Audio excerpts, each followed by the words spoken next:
Bonjour à tous, bienvenue dans cette deuxième vidéo de calcul formel. On va étudier l'algorithme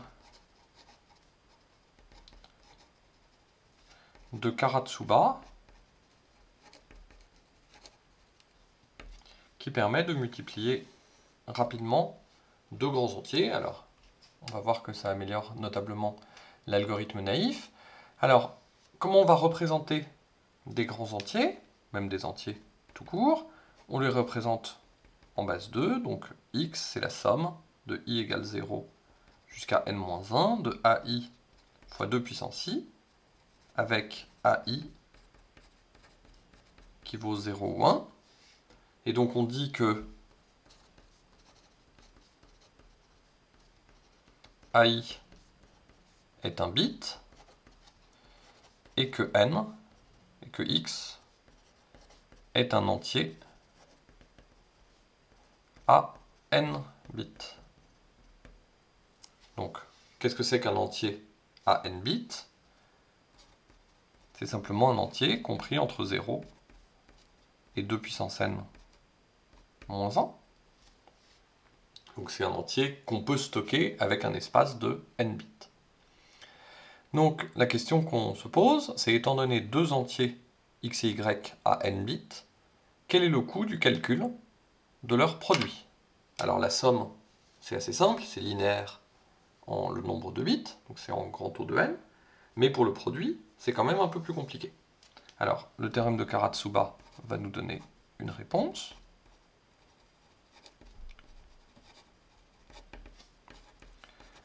On peut multiplier deux entiers à n bits avec un coût qui est en grand O de n à la puissance log en base 2 de 3, donc log en base 2 de 3, c'est à peu près 1,58. En ce nombre-là d'opérations élémentaires sur les bits. Et on peut compléter en disant que c'est un coût en mémoire avec un coût en mémoire de grand O de n bits. C'est-à-dire qu'on doit stocker grand O de n bits. Alors, le coût en mémoire, ça veut dire qu'on doit stocker grand O de n bits pour faire le calcul. Ça, c'est optimal, parce qu'il faut déjà stocker les entrées, qui sont les deux entiers à n bits. Donc là, il y a déjà besoin de 2 n bits. Il faut stocker aussi le résultat. Alors, quand vous multipliez deux entiers à n bits entre eux, ça fait un entier qui a au maximum 2 n bits. Et donc, avoir un coût en mémoire de grand O de n, c'est optimal. Alors, ce log en base 2 de 3, donc je l'écris ici, log en base 2 de 3, c'est à peu près 1,58. Alors avant de voir la preuve, peut-être regardons l'algorithme naïf. À quoi ça ressemble l'algorithme naïf pour multiplier des nombres en base 2? C'est comme vous le feriez avec des nombres en base 10. Vous écrivez votre premier nombre, vous écrivez le deuxième nombre, et puis ensuite vous multipliez le premier nombre par le chiffre des unités du deuxième. Alors ça vous le faites comme vous faites à la main d'habitude. Donc ça, vous voyez que si vous avez n chiffres, eh bien vous avez grand O de n opérations à faire. D'habitude, ce que vous faites, c'est que vous faites les opérations en base 10, et ce que vous utilisez, c'est l'étape de multiplication. Là, l'équivalent, c'est de faire des opérations binaires en utilisant des opérations élémentaires sur les bits. Et donc, si votre chiffre, si vos entiers ils font n chiffres en binaire, eh bien, quand vous faites le chiffre des unités fois le x, vous avez grand O de n opérations à faire. Ensuite, vous décalez en mettant un point, vous décalez tout de 1 et vous multipliez le chiffre des dizaines de y par x, et ça, c'est encore grand O de n opérations, etc. Vous avez n lignes comme ça à faire. Et donc n fois vous avez grand O de n opération, donc ça fait grand O de n carré opération, et puis ensuite vous faites la somme de tout ça en partant de la droite, en n'oubliant pas les retenues comme à chaque fois, et ça vous avez à nouveau grand O de n carré opération. Je ne détaille pas le calcul ici, mais quand vous écrivez, quand vous imaginez l'algorithme que vous faites juste depuis l'école primaire pour multiplier deux entiers écrits en base 10, eh bien c'est grand O de n opération élémentaire sur, disons, des entiers plus petits que 10. Bon, quand on les multiplie entre eux, ça fait plus petit que 100, mais en tout cas des opérations élémentaires. Et là, c'est pareil, si vous faites naïvement le produit de deux entiers à n bits, eh bien ça vous prend grand O de n carré opération. L'intérêt c'est qu'ici, avec l'algorithme de Karatsuba, on remplace ce n carré par n puissance à peu près 1,5, donc en gros c'est quasiment du grand O de n racine de n, donc c'est quand même un gain notable par rapport à grand O de n carré. Alors comment est-ce qu'on va démontrer ça? On va faire juste une étape de récurrence, c'est-à-dire qu'on va supposer que n est pair, donc on peut supposer n pair, et même, on peut supposer que n est une puissance de 2. Alors pourquoi on peut supposer que n est une puissance de 2? Parce que quand vous prenez n'importe quel entier n, il existe une puissance de 2 entre n et 2n. Ça c'est quelque chose qui est tout à fait clair. Les puissances de 2, chacune c'est 2 fois la précédente, elles forment une suite où chacune c'est 2 fois la précédente. Donc quand vous avez n, il est bien entre une puissance de 2 et la suivante, et puis la suivante elle est plus petite que 2 fois la précédente. Donc il existe toujours un entier n' inférieur ou égal à 2n, et plus grand que n, tel que n' soit une puissance de 2. Bon, on peut même mettre une inégalité stricte si on veut ici, avec n' strictement plus petit que 2n, mais ça joue aucun rôle. Et donc, pour ce n', on peut faire le calcul, parce que si x est un entier à n bits, en particulier, on peut le compléter par des zéros dans les bits de poids fort, et obtenir un entier à n' bits. On peut faire le calcul pour n'. Donc le théorème de Karatsuba nous donne grand O de n' à la puissance log en base 2 de 3 opérations sur les bits. Mais n' c'est plus petit que 2n, donc n' puissance log en base 2 de 3, c'est plus petit que 2 puissance log en base 2 de 3 fois n puissance log en base 2 de 3. Et la constante 2 puissance log en base 2 de 3, elle rentre dans le grand O. Donc là, c'est exactement la même chose. Et donc finalement, si on applique l'algorithme de Karatsuba avec n', on aura bien grand O de n puissance log en base 2 de 3 opération. Donc du coup, si on démontre le théorème de Karatsuba pour les puissances de 2, on aura démontré le théorème de Karatsuba en général. Donc ça, c'est quelque chose qu'on fera très souvent, dire qu'en fait, dans un algorithme, pour démontrer la complexité, on peut supposer que n est une puissance de 2, parce qu'en fait, on n'augmente pas trop n, et qu'en fait, ça change pas grand-chose, qu'on multiplie n par 2, ça joue pas de rôle, et ça passe dans le grand O du résultat qu'on est en train de démontrer. Alors, vu qu'on suppose n pair, en tout cas, on peut noter n égale à 2m, et on peut décomposer nos x entre les bits de poids fort et les bits de poids faible, c'est-à-dire x, c'est 2 puissance m a plus b, y, c'est 2 puissance m c plus d, avec a, b, c, d, des entiers qu'on peut écrire cette fois-ci sur m bits, c'est-à-dire 2 fois plus petit. D'accord, cette écriture-là, elle est tout à fait claire. Vous mettez dans b la somme des AI de puissance i pour i de 0 jusqu'à m-1, et puis a, c'est la somme des AI de puissance i pour i allant de m à n-1, que vous divisez bien sûr par 2 puissance m, et comme ça, ça vous fait des entiers à n bits. Donc une fois qu'on a cette écriture-là, on a la relation, bien sûr, qui est tout à fait évidente, qui est que pour multiplier x par y, ça fait 2 puissance 2m fois AC, plus 2 puissance m fois AD plus BC, plus BD. Donc ça veut dire qu'en fait, il suffit de calculer AC, AD plus BC et BD pour obtenir XY. Et alors c'est ça l'astuce de la méthode de Karatsuba, c'est d'arriver à calculer ces trois nombres de manière efficace. Et alors pour ça, on va poser grand N égale A plus B fois C plus D. Alors, quel est l'intérêt de calculer A plus B fois C plus D? C'est qu'en fait, on peut le développer. Ça, c'est AC plus, alors si je prends directement le dernier facteur, ça fait BD, plus AD plus BC, quand on développe. C'est ça qu'on obtient. Et donc, ce terme-là qui nous intéresse, AD plus BC, c'est en fait grand N moins AC moins BD. Et alors, quelle est l'idée de cet algorithme de Karatsuba? C'est justement de faire ça. Et maintenant, on peut l'exprimer peut-être plus clairement. Calculer AC, BD et grand N. Donc ça nécessite seulement 3 produits d'entiers à m bits. Alors, il faut calculer aussi les sommes A plus B, C plus D, mais ça, je vais y revenir après, c'est pas un problème. En tout cas, vous devez juste calculer le produit AC, le produit BD et le produit grand N. Et du coup, on ne calcule que 3 produits pour calculer ces quantités-là. Et ensuite, faire quelques sommes, donc on a grand O de 1, somme, entre entiers à M ou N, ou même 2N bits. C'est-à-dire que vous avez A et B qui sont donnés, vous devez calculer A plus B, donc ça c'est la somme de 2 entiers à M bits, vous devez faire C plus D, vous devez faire le produit. Alors je ne rentre pas dans les détails que A et B sont des entiers à M bits, donc quand on fait A plus B, il peut y avoir une retenue qui fait que A plus B soit M plus 1 bit, mais vu les calculs qu'on fait, c'est pas du tout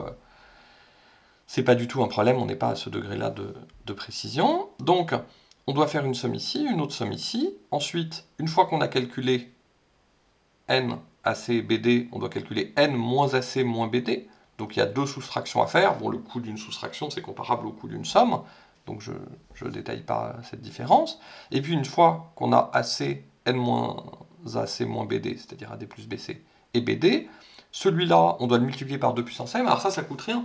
Multiplier, ça coûte. Mais multiplier par 2 puissance m, c'est juste décaler les chiffres en mettant M0 à droite. Donc ça coûte rien. Enfin, ça dépend comment vous stockez vos données, mais si vous les stockez bien, ça prend un temps constant, grand O de 1. Et 2 puissance 2m, c'est pareil, multiplier AC par 2 puissance 2m, ça prend un temps constant si vous y prenez bien. Et ensuite, vous avez ces 3 nombres-là à additionner, donc ça fait 2 additions. Donc c'est ce que je disais, pour faire cet algorithme-là, c'est-à-dire calculer xy de cette manière-là, eh bien vous avez besoin de 3 produits d'entiers à n bits et de grand O de 1, somme entre entiers qui font au plus 2n bits. Alors, ces sommes-là, c'est ce que j'expliquais tout à l'heure, quand vous ajoutez 2 entiers à n bits, le nombre d'opérations, c'est grand O de n, c'est comme quand vous faites l'addition entre 2 grands entiers en base 10, vous voyez bien, vous avez votre premier entier, votre deuxième entier, vous additionnez chiffre des unités, vous avez la retenue, vous additionnez chiffre des dizaines, vous avez la retenue, etc. Et vous allez comme ça de droite à gauche, et vous voyez bien que, en gros, pour chaque chiffre, vous avez grand O de 1 opération à faire, et donc vous avez grand O de n opération à faire si vous avez des entiers à n bits à additionner. Et donc quand je dis grand O de n opération, c'est grand O de n opération élémentaire sur les bits. C'est de ça qu'on parle. Et donc ceci coûte grand O de n opération sur les bits. Et maintenant, on va noter CK. Alors, on va noter. Alors, je vais maintenant, pour faire la récurrence, je vais supposer que M, c'est 2 puissance K. Puisque j'avais dit dès le début que je pouvais supposer que n était pair. Donc M, c'est 2 puissance K. N, c'est 2 puissance K plus 1. Et CK, le coût en opération élémentaire sur les bits du produit de 2 entiers qui sont à 2 puissance K bits. Alors moi, ce que je suis en train de faire, c'est le produit de 2 entiers x et y qui sont à n bits, et n, on a dit que c'était 2 puissance K plus 1. Donc je suis en train de calculer CK plus 1, le coût en opération élémentaire du produit de 2 entiers à 2 puissance K plus 1 bits. Alors je fais le produit de cette manière-là, en calculant 3 fois des produits d'entiers à m bits, m c'est 2 puissance K, donc je dois 3 fois faire des calculs qui me coûtent chacun CK. Donc je dois les faire consécutivement, et donc le coût, c'est 3 fois le coût CK. Et ensuite, qu'est-ce que je dois faire? Je dois faire mes grands taux de 1 somme d'entiers qui font au maximum 2n bits, donc j'ai un coût en grand taux de n. n c'est 2 puissance k plus 1, donc j'ai plus grand taux de 2 puissance k plus 1. Alors 2 puissance k plus 1 c'est 2 fois 2 puissance k, le 2 il peut rentrer dans le grand taux, et ça me fait ce coût-là. Donc finalement le coût ck plus 1, il est majoré par 3 fois ck plus grand taux de 2 puissance k.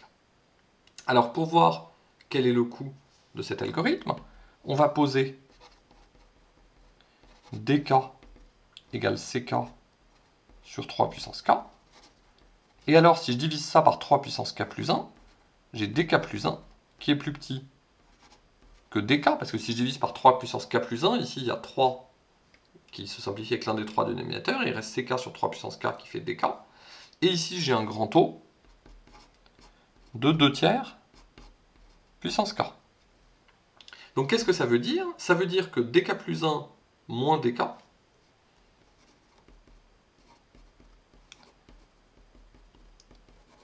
alors dk plus 1 moins dk c'est positif, je pars du principe que la suite ck va être croissante. Plus j'ai des grands entiers dont je veux calculer le produit, plus ça va me coûter cher. Donc ça c'est tout à fait évident, on pourrait modifier la définition si on voulait vraiment en être sûr, mais c'est tout à fait clair. Et donc dk plus 1 moins dk c'est positif, et c'est grand taux de 2 tiers puissance k. Et la série de termes générales 2 tiers puissance k converge, puisque 2 tiers est strictement entre 0 et 1. Donc la série de termes générales dk plus 1 moins dk converge.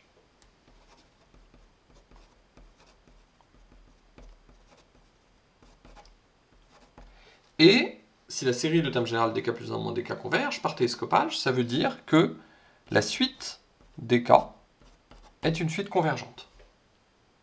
Et qu'est-ce qui nous intéresse avec une suite convergente? C'est qu'elle est bornée.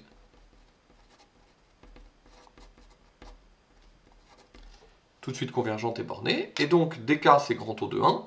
Du coup, ck qui est 3 puissance k fois dk, c'est grand taux de 3 puissance k. Alors comment est-ce qu'on retrouve le log en base 2 de 3? Il faut se souvenir que n c'était 2 puissance k plus 1. Et donc, ce qu'on a, c'est qu'on a k plus 1 qui est le log en base 2 de n. Et donc, si je regarde ici 3 puissance k, alors je peux regarder 3 puissance k plus 1, disons pour simplifier les choses, c'est aussi grand taux de 3 puissance k plus 1, ça change rien. Ça fait 3 à la puissance le log en base 2 de n. Donc ça fait quoi? Ça fait l'exponentielle de log en base 2 de n log de 3. Et en fait, ça fait 2 à la puissance le log en base 2 de n fois log de 3 sur log de 2. Et donc ça fait bien ce qui est annoncé. Alors, attends, il y a une petite erreur. 3 puissance le log en base 2 de n, ça fait l'exponentielle de ça fois log 3. Et donc ça fait... oui, c'est ça. Et donc, non, il n'y a pas d'erreur. Et donc 2 puissance le log en base 2 de n, ça fait n. À la puissance log 3 sur log 2. Et donc, on a exactement, par ce calcul-là, la formule de Karatsuba, c'est-à-dire qu'on a mis grand taux de n à la puissance le log en base 2 de 3 opérations pour faire ce calcul. Alors maintenant, comment ça se passe pour le coût en mémoire? Alors, le coût en mémoire, ça ressemble beaucoup. Pour le coût en mémoire, qu'est-ce qu'on doit faire? On doit faire le même calcul, de toute façon l'algorithme est le même, mais l'idée c'est que vous devez calculer ces trois choses. Mais vous allez les calculer l'une après l'autre. C'est ça l'idée, c'est que quand vous calculez l'une après l'autre, alors bien sûr le temps s'ajoute, ça c'est ce qu'on a calculé tout à l'heure, mais quand vous calculez les choses l'une après l'autre, vous n'avez pas besoin d'ajouter les mémoires. Parce que pour calculer AC, vous avez eu besoin d'une certaine mémoire, donc qui éventuellement pourrait être très grande, mais une fois que vous avez calculé AC, vous allez juste vous souvenir du résultat de la valeur de AC. Ça coûte le coût d'un entier à 2 bit à stocker. Une fois que ça vous vous en souvenez, vous pouvez libérer tout l'espace de stockage que vous avez utilisé pour calculer AC, et réutiliser cet espace après pour calculer BD. Ensuite, vous le relibérez en vous souvenant juste du résultat, puis vous calculez grand N, et ainsi de suite. Donc, il faut faire attention que quand vous avez plusieurs choses à faire successivement, l'espace que vous utilisez pour le premier calcul, vous pouvez le libérer pour le réutiliser pour le deuxième calcul. Donc les espaces utilisés ne s'ajoutent pas. C'est le même espace qui sert plusieurs fois. Donc là, vous avez exactement le même calcul, sauf que vous avez uniquement un produit à faire. Disons, vous avez besoin de la capacité de stockage de un produit. Et ensuite, pareil, grand taux de n opérations sur les bits, donc vous avez besoin d'une capacité de stockage de grand taux de n. Donc si vous voulez détailler un petit peu le calcul du coût en espace, donc pour le coût en espace, donc notons, disons mk, le coût pour multiplier 2 entiers à 2 puissance k bits. Alors, le coût pour des entiers à 2 puissance k plus 1 bit, on a dit qu'il y avait 3 produits à faire d'entiers à n bits, mais on les faisait successivement, donc ça prenait juste le coût en espace de la multiplication de 2 entiers à 2 puissance k bits. Et ensuite, on avait un certain nombre d'opérations sur les bits. On avait dit un certain grand taux de 1 opérations à faire sur des entiers à 2n bits maximum. Et il faut stocker aussi grand taux de 1 entier à chaque étape. Vous avez besoin de grand taux de 1 entier à 2n bits à stocker. 2n bits, c'est grand taux de 2 puissance k. Et donc, pour stocker un entier à n bits, bien sûr, il vous faut un espace en mémoire de n. Et donc, vous avez grand taux de n, c'est-à-dire grand taux de 2 puissance k bits dont vous avez besoin pour stocker. Donc quand je dis le coût, c'est le coût en espace, et cet espace est compté en bits. C'est le nombre de bits dont vous avez besoin. Donc vous avez cette relation de récurrence, mk plus 1 égale mk plus grand taux de 2 puissance k.